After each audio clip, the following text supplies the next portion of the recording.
evening as we gather together as a group of graduate students in public interest technology and related studies to really talk about our work and what has led us here.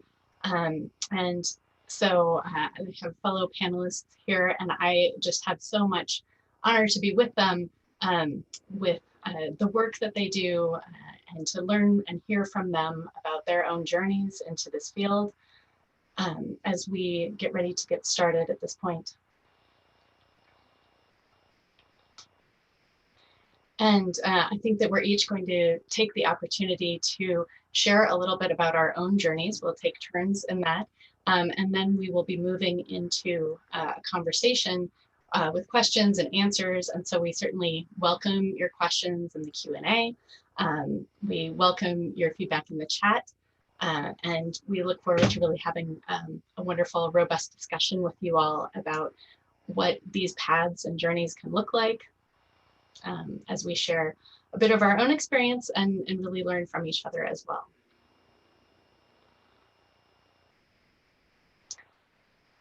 Perhaps we could just take the opportunity for each of us to say hi. So my name is Toby Shulruff, and I am in the Public Interest Technology program, brand new at Arizona State University in the School for the Future of Innovation and Society. Salah, would you like to say hello?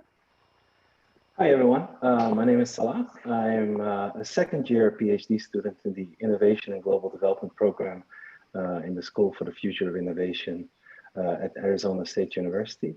Yeah, my focus is really on the technology in the financial sector.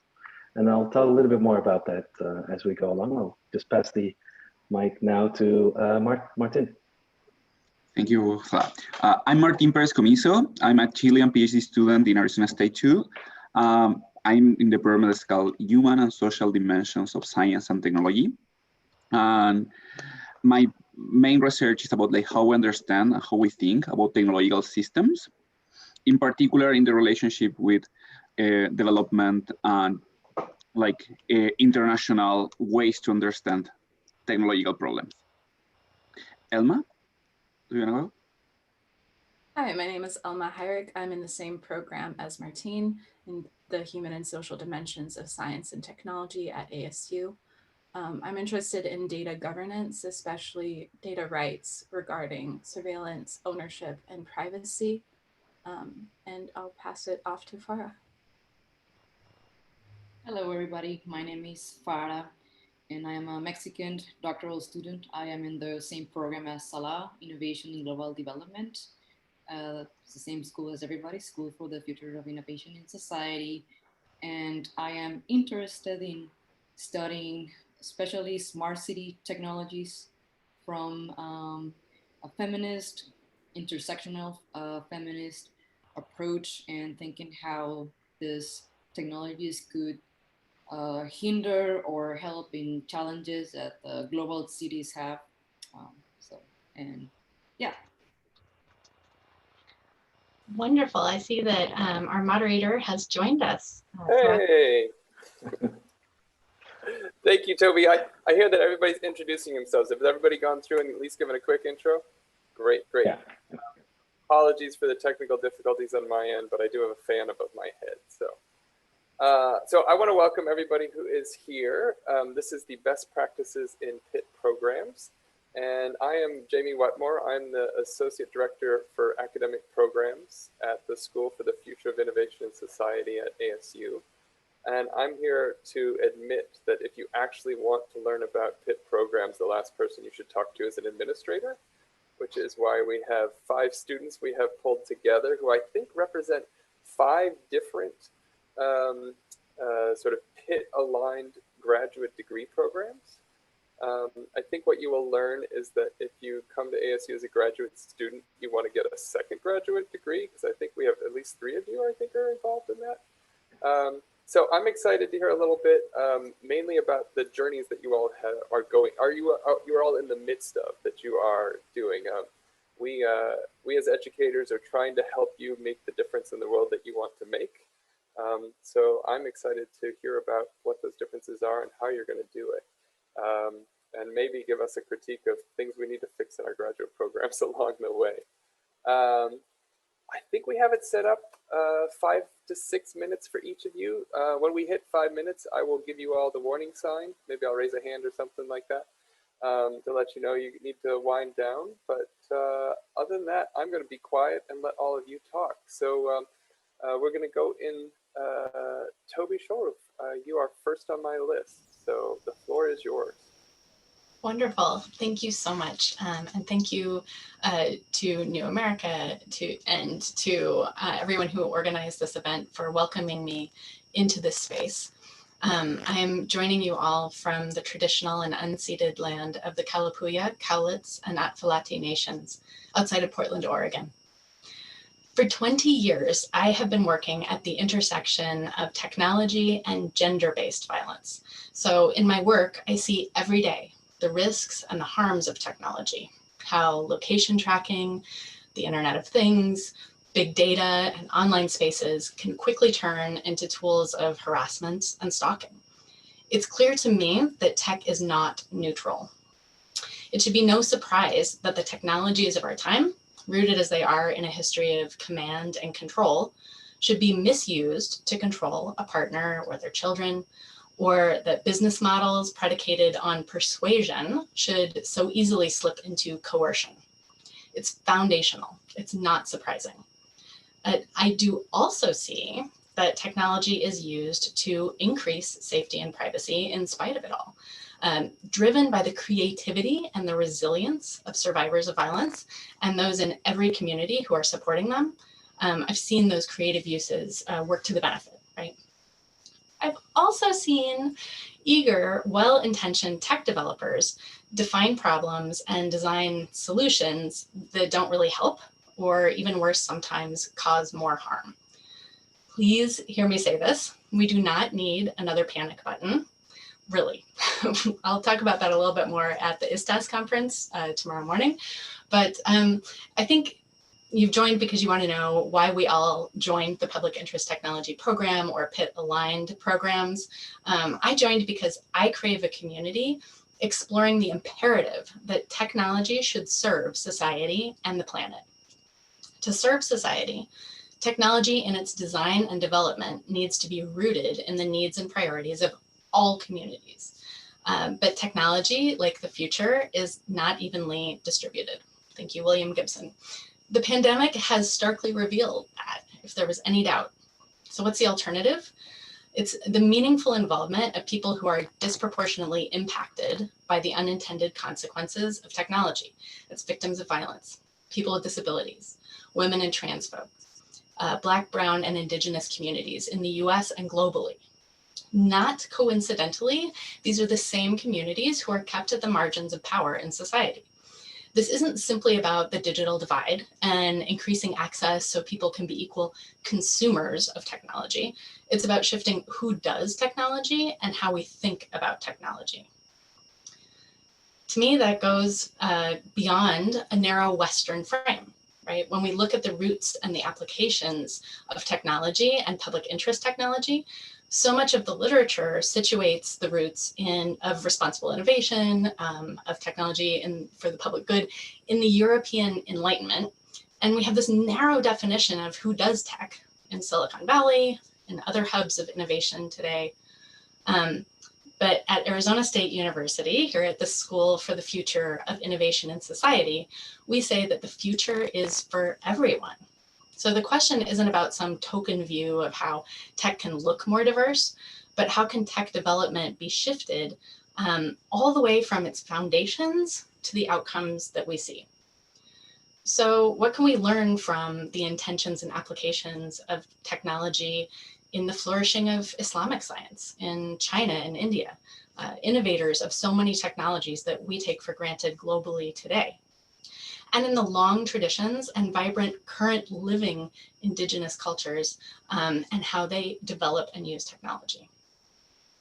These aren't just dusty historical inquiries, but they lead to a more robust conversation about how technology is designed and deployed in the public interest globally today, and really who owns the future. So what's next for me? I want to collaborate in shaping this field of public interest technology. I think we should build out a toolbox for students, for practitioners, for technologists, with practices like co-design, the meaningful community participation. How do we meet and work together?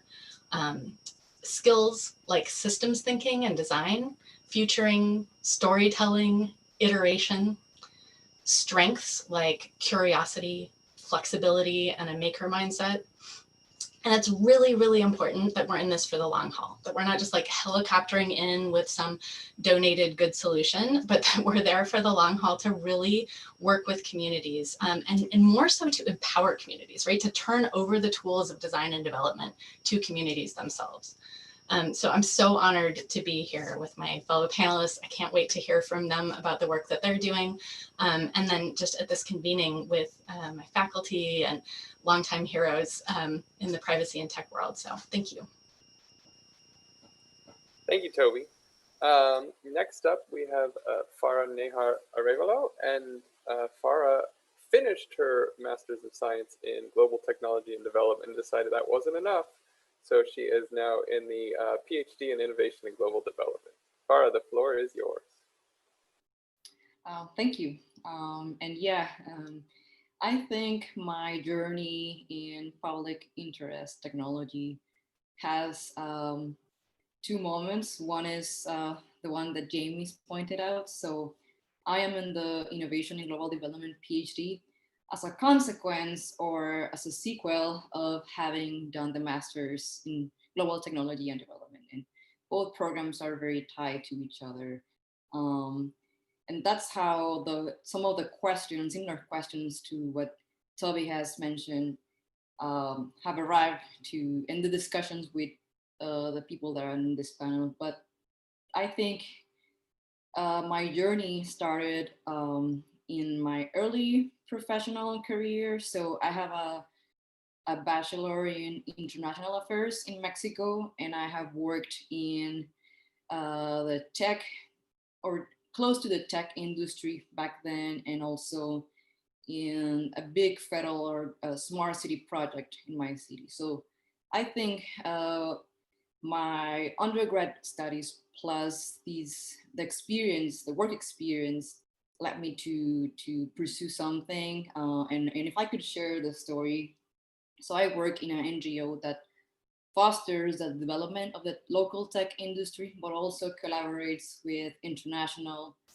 IT and technology companies like Intel, IBM, and when I was there, that's where I learned about the concept of smart cities. It was in a presentation from Cisco, and it sounded very appealing and very interesting to me. And I didn't consider the questions and the concerns most people share now. But then in 2015, I attended a side event put up by Microsoft and Google in New York, and it was a side event of the adoption of the United Nations Sustainable Development Goals. And they were speaking about how technology can support the UN Sustainable Development Goals, and they created like this narrative around technology for development. And I felt like that's kind of the space that I needed to be. It really appealed to me, and that's how I felt I could bridge my undergrad studies with my work experience. So I started searching for programs that bridge technology studies, but also development studies. And to anybody who have not heard before about what development studies is, it's a graduate program that it's mostly found at Western universities in the US, in Northern Europe, in Australia. There are very few programs in Latin America that looks at how we think of nations being developed, not developed, what terms make sense, the third versus first world notions, should we call them emerging economies? So that's kind of the programs outside ASU where But I wanted to do something that related that to technology and the role of technologies, but also those who make technologies and how they make. So I started like an internet search of programs. I searched technology studies, development studies, and I found like 2 programs, one in DC.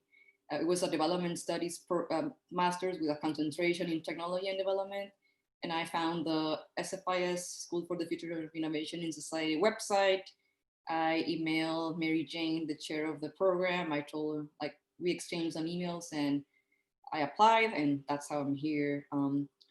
And however, in my time working in Mexico, both in this tech NGO and then later in the Smart City project, I felt like I was having this very techno-deterministic conceptions of development, which were challenged in the GTD, Global Technology Development Program.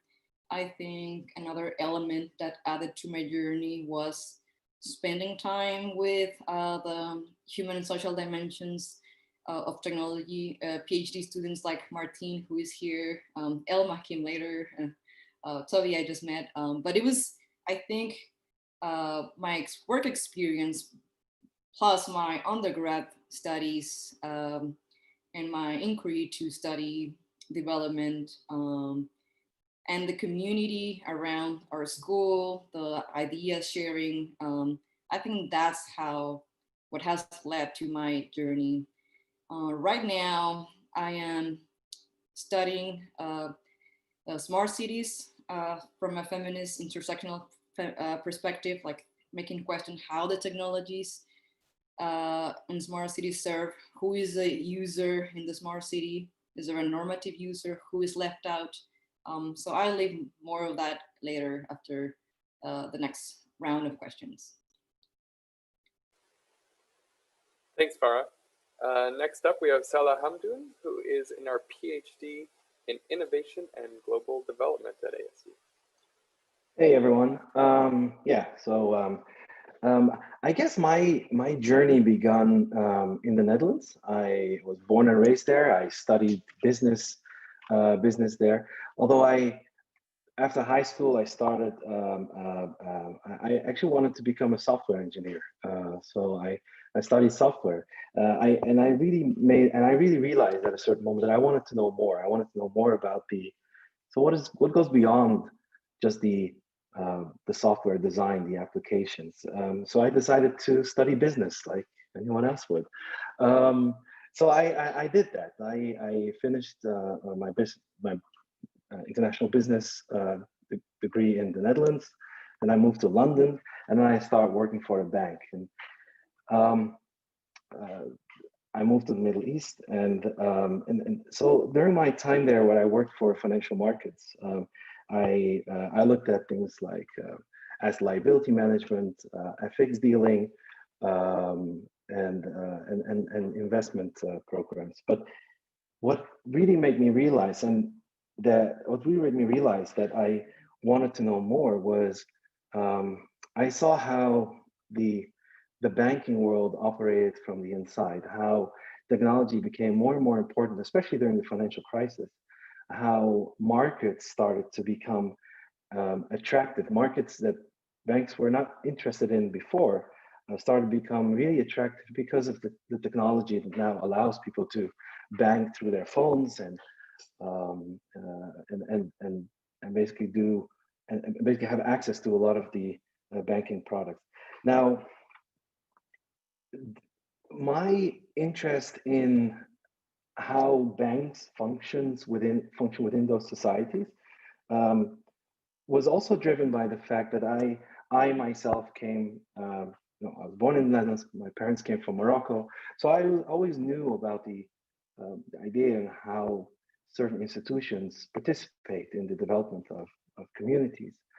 I moved from the Middle East in 2015 to DC, and that's where I really start to, my network, start engage with people who were dealing with policy and who were dealing with questions surrounding development and the technology that aids them.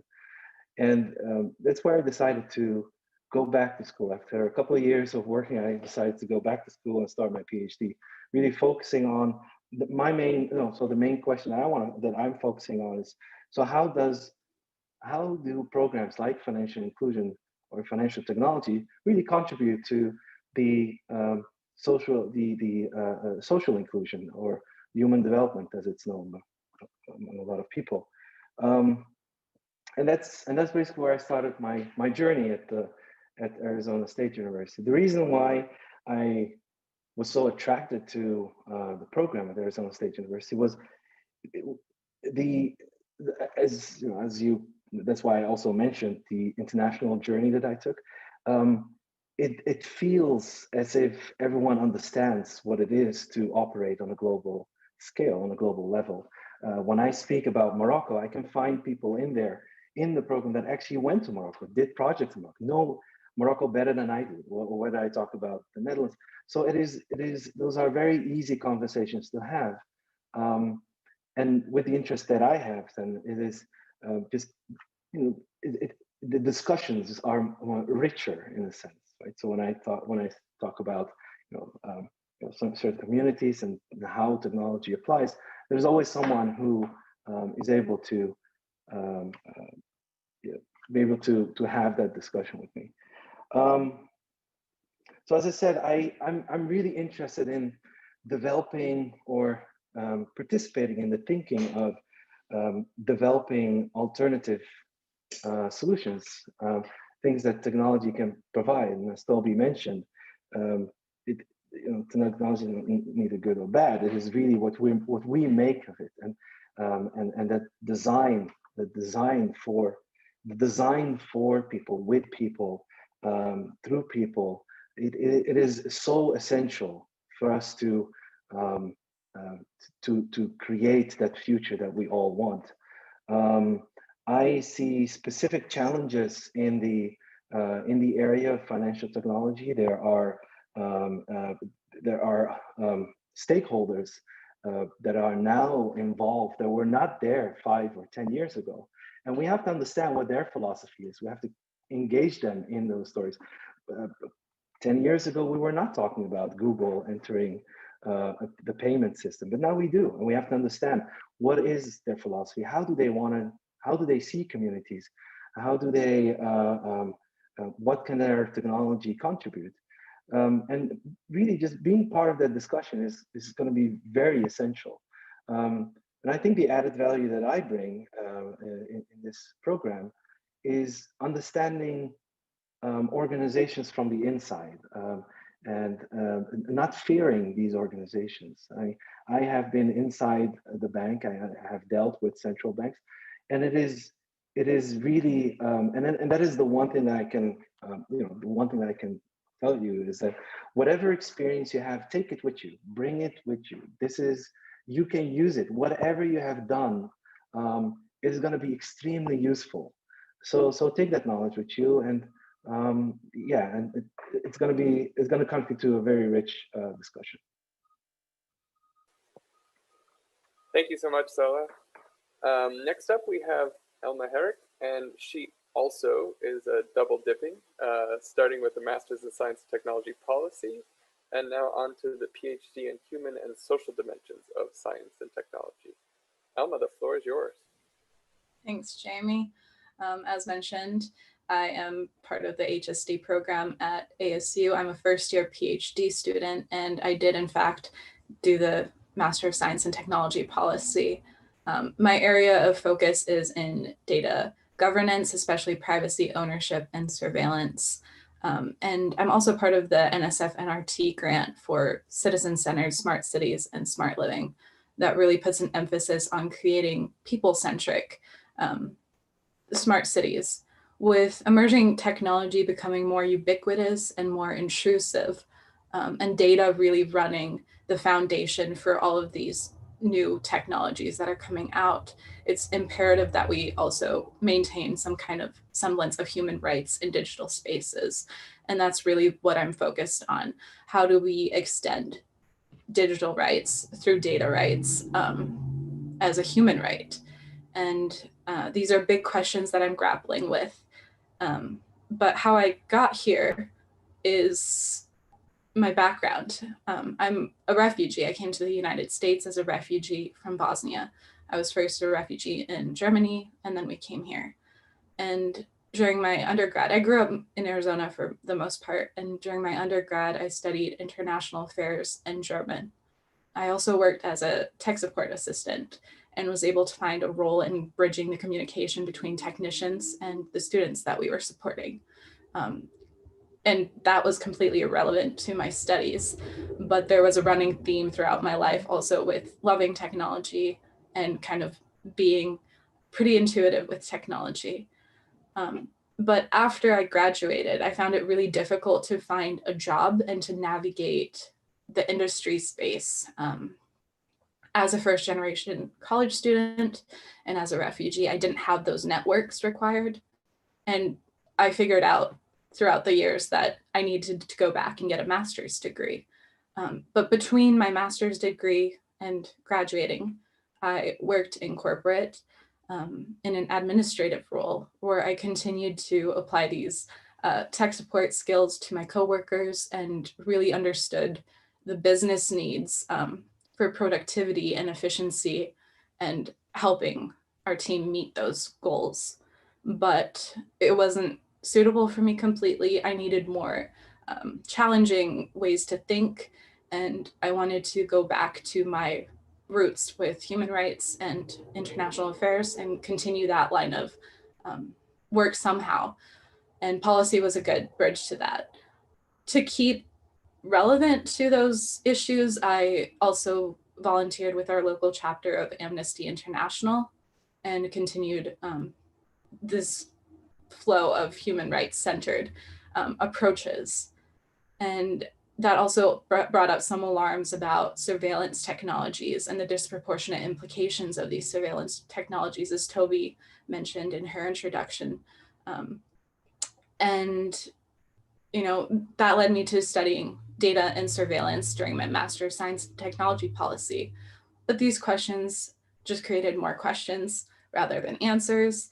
And I also found myself with my intersectional experience and kind of both at the industry level and personal levels, I found myself in a good spot to be able to reflect on these questions and offer a different perspective to the normal perspectives that are usually brought in academic spaces. And I think this is kind of what we need more of in industry and in academia. We need to break these power asymmetries, and we need to find ways to incorporate people who are disproportionately affected by these technologies, to have them reflect on what it is that we actually need and how to create better futures for everybody.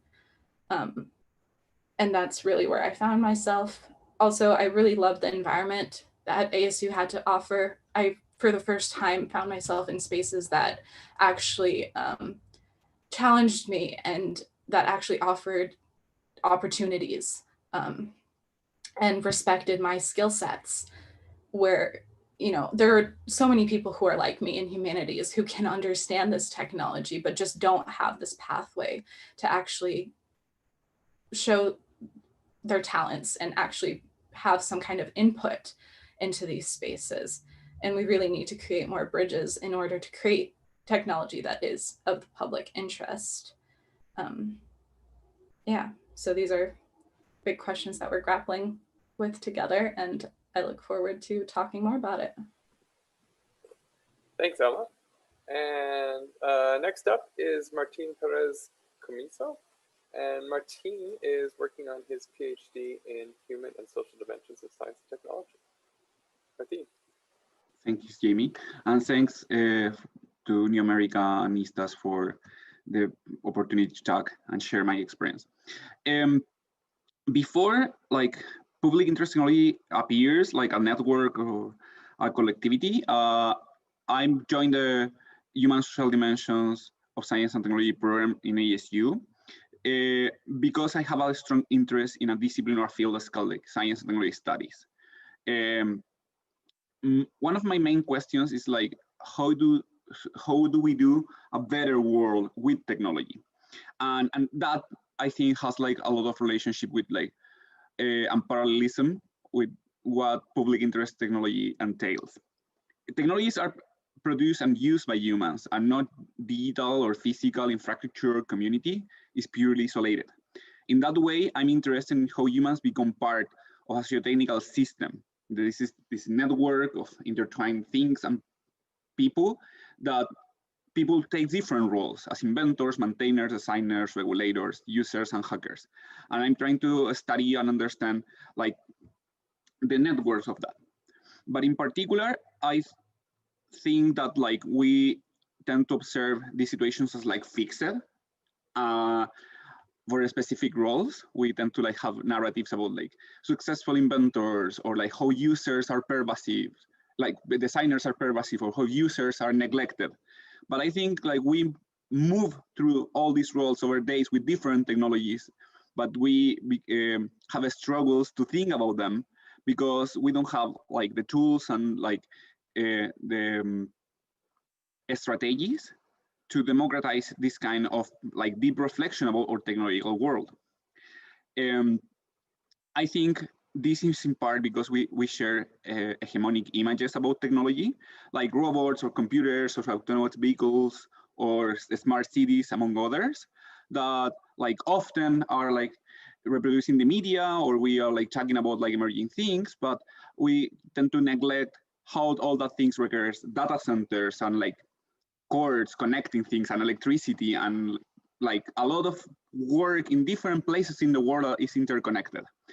And I think in a world that like the interdependencies are more clear, I'm really interested to research and connect and synthesize ideas for make larger audiences able to engage with this kind of thinking that is fundamental, I think, to understand the world that we have created and the crises that were produced after like the Industrial Revolution.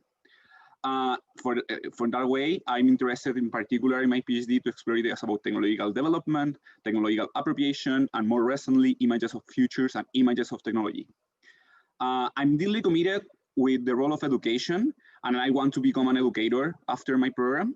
I had the privilege to lecture in Chile for several years before I arrived here, and the PhD for me is a time to like connect and like synergize all these ideas. And I think the program in ASU and the School of Future of Innovation Society is one of the best places in the world to do it.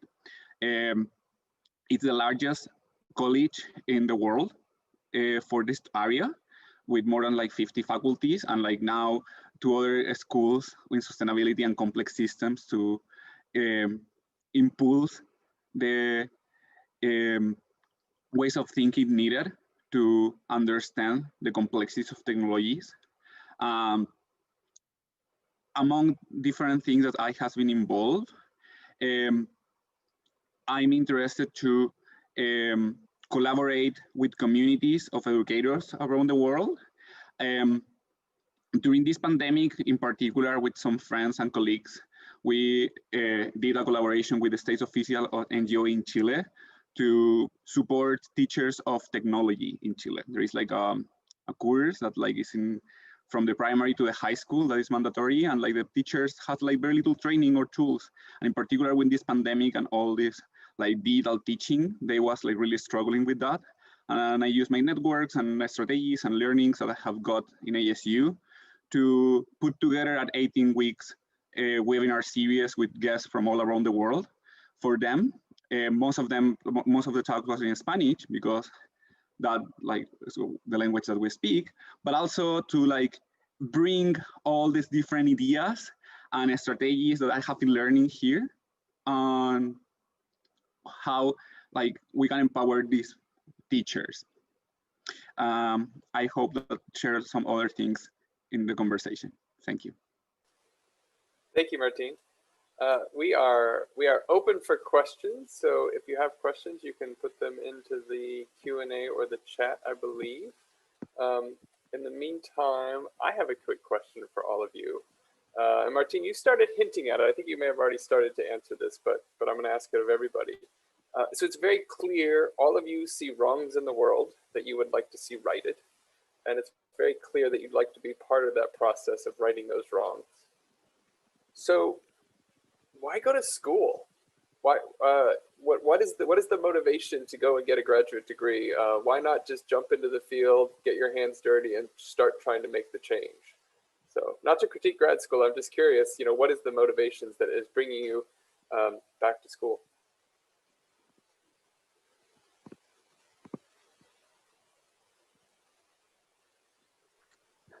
Well, I'm the one of the few who actually went back to school after a few years, so I may take a stab at that.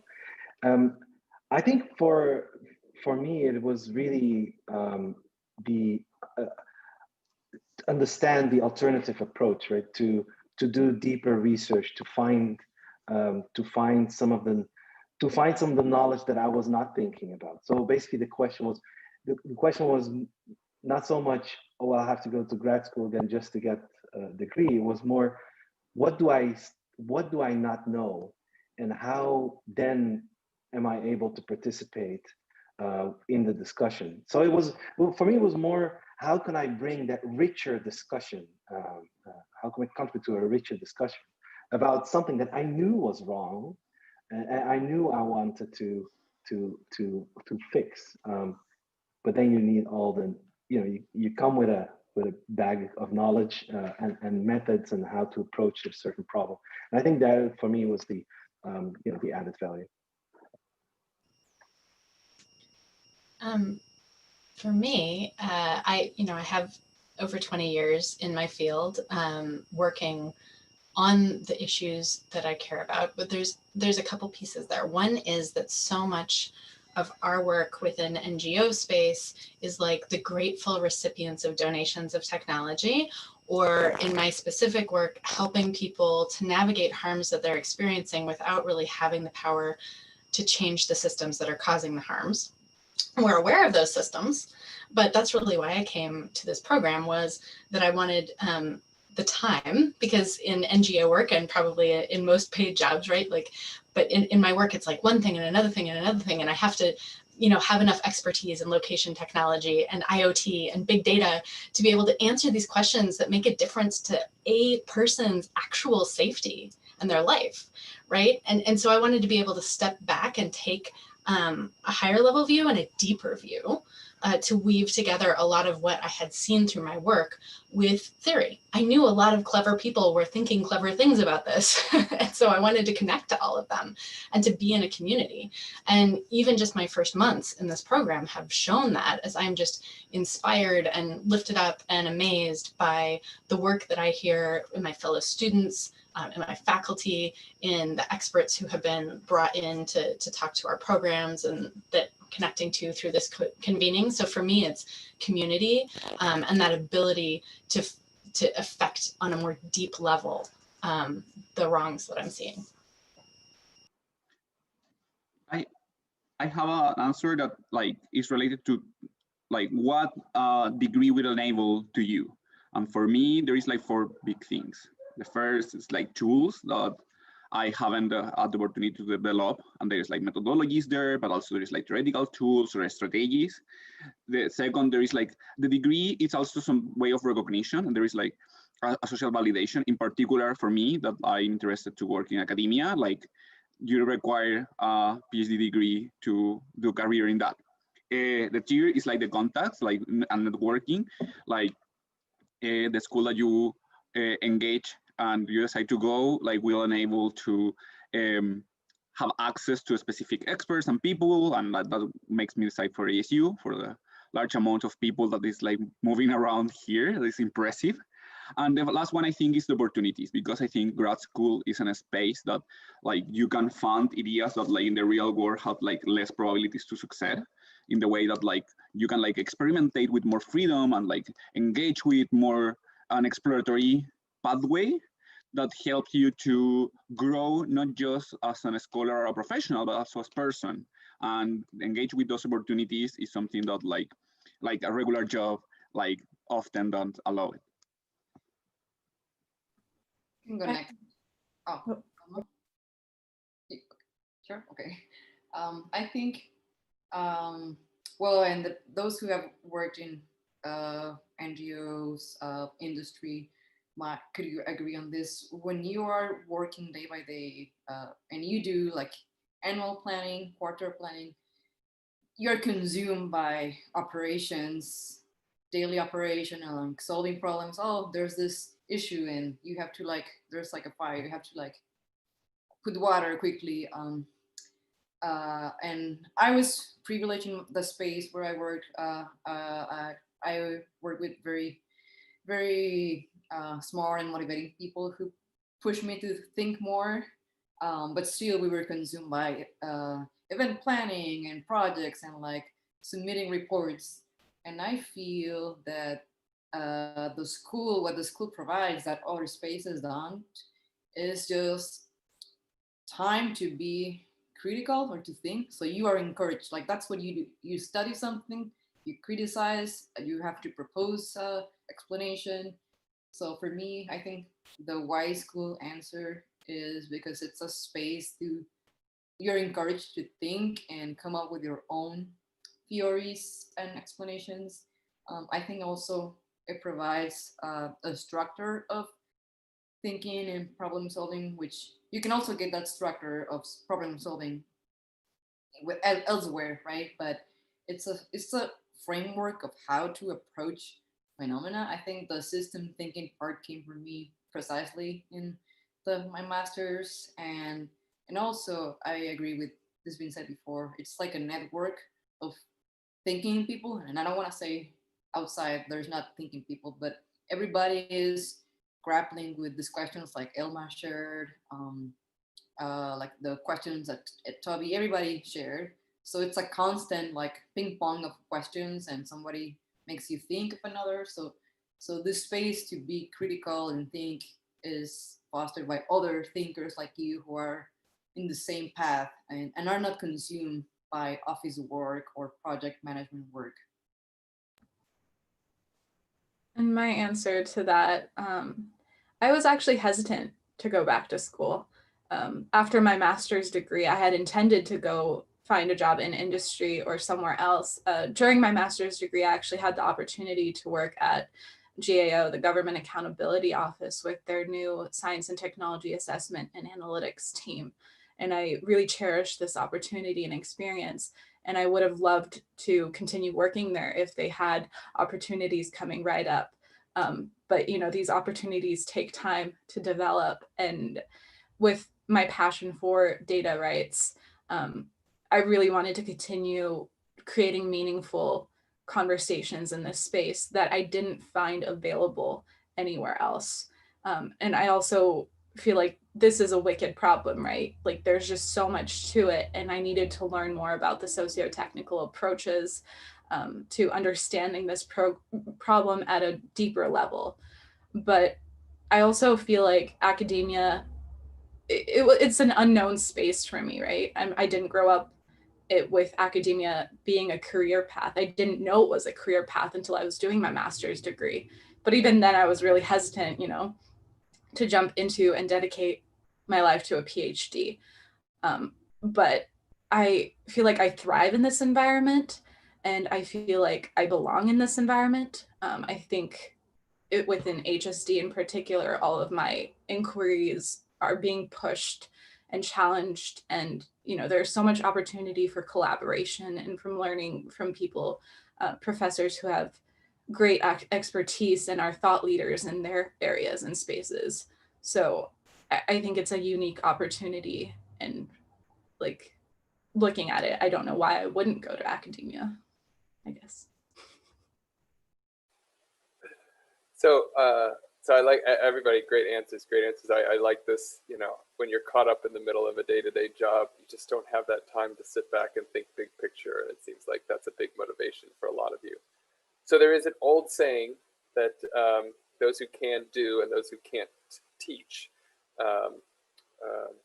So many of the instructors, not all, many of the instructors that you all have in these programs have spent most of their lives in academia talking about making change, but maybe not actually making too much change out there in the real world. except for students. When everybody asks what impact do I hope to have, I always say, I'm hoping my students actually do something with the, with the time we've had together. But I'm curious for all of you, it's clear that you all believe it's really important to step back and think big picture and reflect on theory. At the same time, I can tell you all still want to get out there and get your hands dirty and be on the front lines of change. So as a student, how do you balance that? Especially since traditionally academia doesn't reward people who leave the ivory towers. You're rewarded for interacting with others within academia. So Toby, you look like you're chomping at the bit. I am chomping at the bit. And like to respectfully disagree. And part of the reason that I chose ASU and the School for the Future of Innovation and Society is because it is applicable. And my professors do work in the real world. You know, Elma mentioned working at GAO on their technology analysis and team. And so, you know, two of my professors worked for the Office of Technology Assessment in DC before coming to academia. And another professor developed a tool to be actually used and applied, right? And what I hear consistently at SFIS and also just the broader College of Global Futures is it doesn't matter if we can't actually make a difference in the world.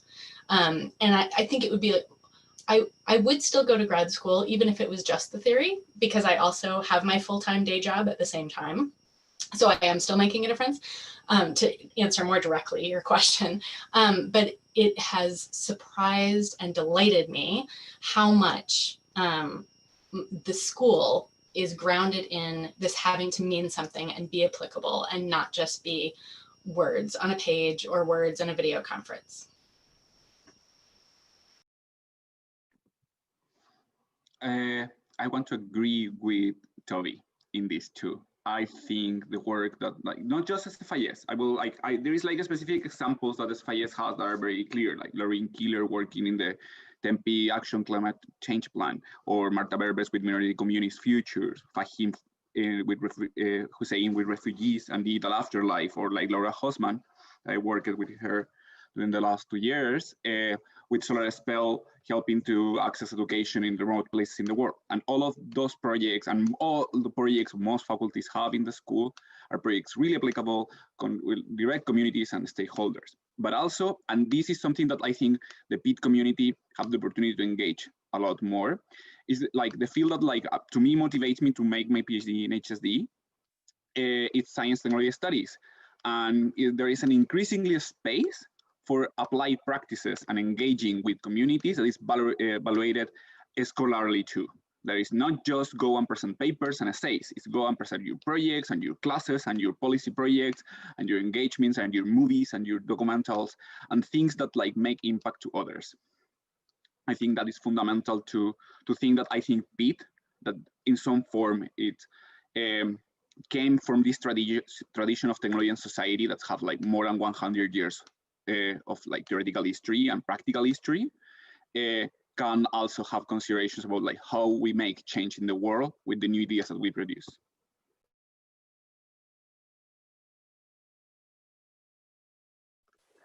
I would like to second that. I absolutely agree. I mean, one of the reasons that I connected, one of the many reasons I connected with my professor, Katina Michael, so much is because of her experience in the field, and she is an example of how, yes, you can thrive in the in the for-profit or in the non-profit, and still be an excellent professor in academia.